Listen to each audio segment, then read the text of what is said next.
السلام علیکم ورحمۃ اللہ وبرکاتہ۔ الحمدللہ گرما کے تعطیلات شروع ہو گئے اور ہمارے پیارے پیارے بچے ہمارے ساتھ ہیں۔ ان چھٹیوں میں ان کی اچھی اور خوب شرارتیں ہم کو دیکھنے ملیں گی، اور وہ دور بھی یاد آئے گا جب ہمارے چھٹیوں میں ہمارے ماں باپ کو ستایا کرتے تھے، ہمارے ماں باپ ہماری شرارتیں برداشت کیا کرتے تھے۔ تو یہ چھٹیوں میں جب بچوں کو وقت زیادہ تر ہمارے ساتھ گزرے گا انشاءاللہ، تو یہ چھٹیوں کو ہمیں بیکار جانے نہیں دینا ہے۔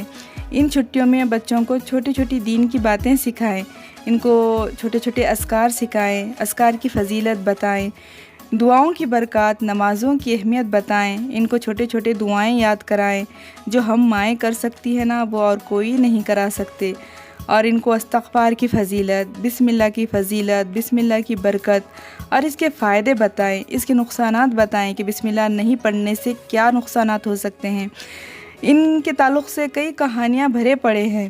تو میں آپ کو ایک واقعہ سناتی ہوں حضرت ابو ہریرہ رضی اللہ تعالیٰ عنہ کا۔ حضرت ابو ہریرہ رضی اللہ تعالیٰ عنہ فرماتے ہیں کہ ایک مرتبہ ایک مسلمان اور ایک کافر شیطان میں ملاقات ہوئی۔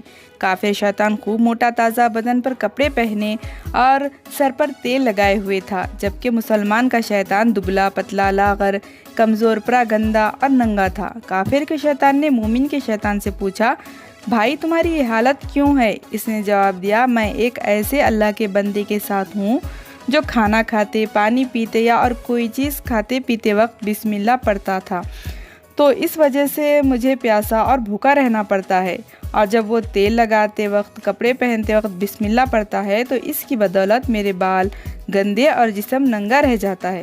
کافر کے شیطان نے کہا کہ میں ایک ایسے آدمی کے ساتھ مسلط ہوں جو کسی بھی کام سے پہلے بسم اللہ نہیں پڑھتا۔